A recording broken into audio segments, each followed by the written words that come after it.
движение, давай, братан, работай. Fred Weir, thank you very much for talking with us. Before I ask you about the diplomacy, give us an update on the situation on the ground. 우크라이나 모타롤라 배탈리온의 전투 상황입니다. 모타롤라 부대입니다.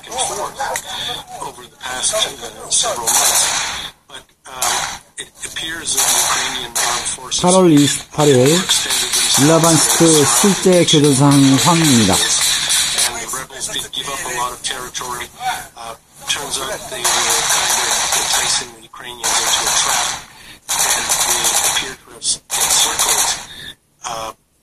Several concentrations of Ukrainian forces. They've apparently taken 700 prisoners just in the last 2 days. So at the moment, in that area, that is the eastern provinces of Donetsk and Luhansk, the rebels clearly have the upper hand. They're on the offensive, and the Kiev forces are retreating. It doesn't mean that they're going to march on Kiev anytime soon, but they certainly seem to have reversed their fortunes, and they may now be in a very, very strong position to bargain for some kind of autonomy or even independence. And that's what I wanted to ask you about, because it appears that they've changed their position somewhat. Instead of asking for complete independence, it looks as if they're asking for something else. What's your understanding of what the rebels are asking for in these talks going on in Belarus? Well, it's very likely that they are synchronizing their position with Moscow. I think that it is basically Vladimir Putin who is deciding what the end game is here, and he does not want to invade Ukraine or annex the eastern Ukraine or anything like that.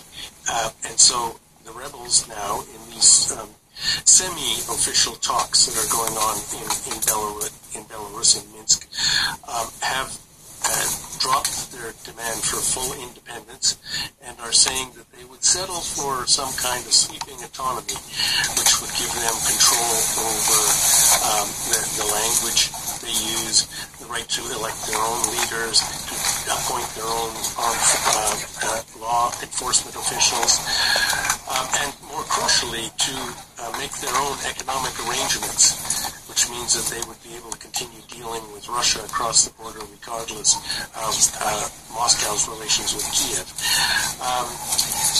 As I say, they're winning on the battlefield now. It does look like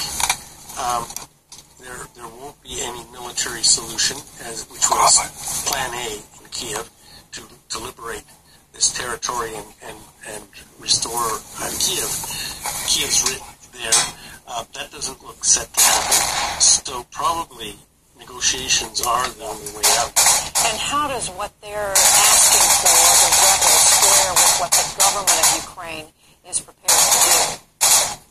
Well, if we could separate ourselves from the passions we all feel about what's going on there, it isn't that hard, I think, to see that Ukraine could accept Moscow's conditions. I don't mean that they would like to be dictated to by Moscow, but Moscow's conditions are basically Ukraine must be non-aligned, never join NATO. 2, the Russian language should have official status in Ukraine, particularly in eastern Ukraine. And 3, there's this sweeping autonomy for the eastern provinces. Those are not that hard to live with. It would be some kind of status like, say, Finland had during the Cold War, or something, which is what Moscow, I think, sees as the end game. So are you thinking that there could be an accommodation here? Well, if neither side can actually win on the battlefield, then what is the alternative? They can't go on bleeding themselves the way they are. 지금 전투 상황은 도네츠크 주의 일라바스크 지역에서 있는 전투 상황입니다. 현재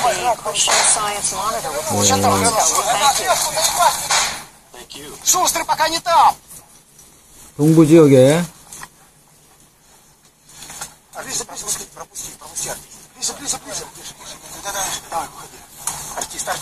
현재 동부 지역에 시민 2,000명 이상이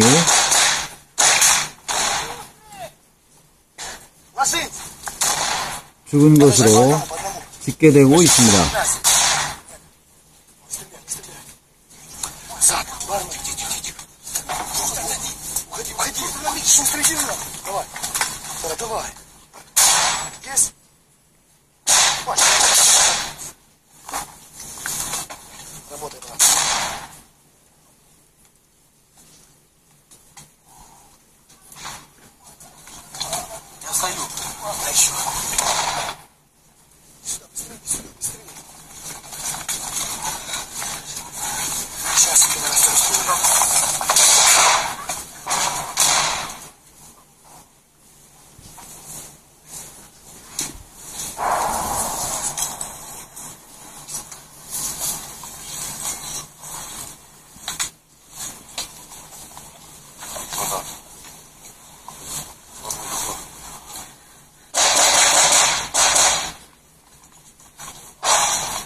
Editor and columnist for Veterans Today, and here in Moscow we prosecute Dmitry Gomez, political analyst with the Voice of Russia. All right, gentlemen, crosstalk group.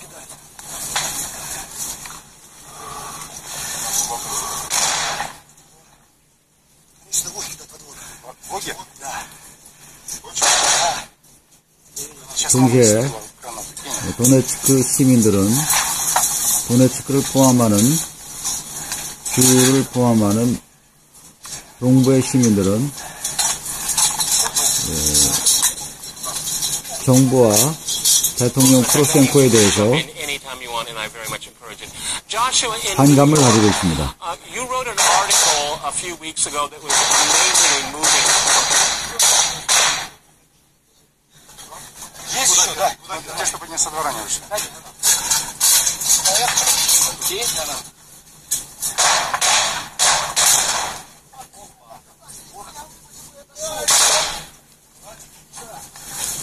많은 주민들의 집들이 파괴되고 있으며 거리 곳곳이 폐허였기 때문에 주민들의 생활에 많은 불편을 느끼고 있을 뿐만 아니라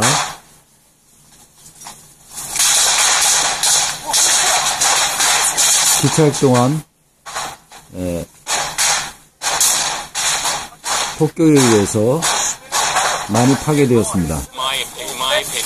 And it talked about perceptions of the civil war in Ukraine to the point where even the West doesn't even.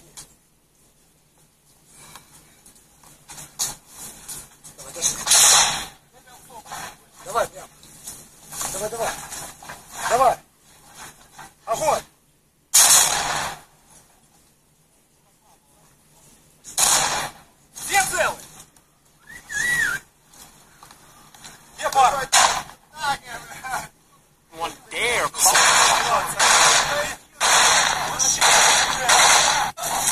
call the Civil War because there would be culpability involved. Please tell our viewers what the article was about and why you wrote it. Many intellectuals or liberal publications were focused on the war in Ukraine. First of all, they depicted as if it's a war between Ukraine and Russia. It's basically a situation in which Ukraine is turned against its own citizens, is bombarding them with impunity in East Ukraine. Secondly, it depicts the impression we often get in the Western media, in the mainstream proper media, of the conflict in Ukraine, is that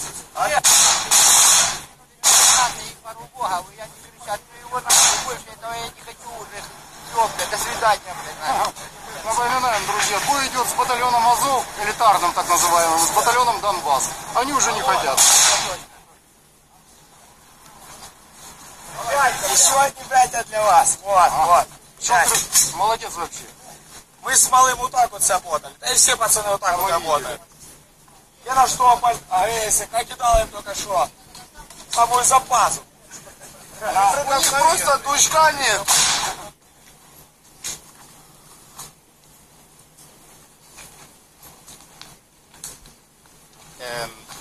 The people in East Ukraine have nothing to do with the fighters who are fighting there. They're captured by these aliens ready to kill them outside, and they simply want to be free from their people taken over.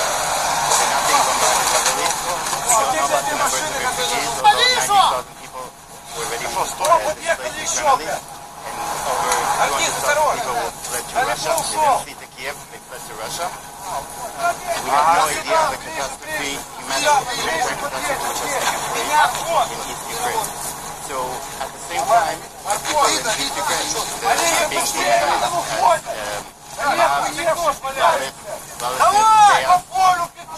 irresponsible people who cannot be trusted. Так, Шустрый успел взять украинский автомат. Он сегодня хорошо поработал, зашвырял, украл гранатами, получил трофей.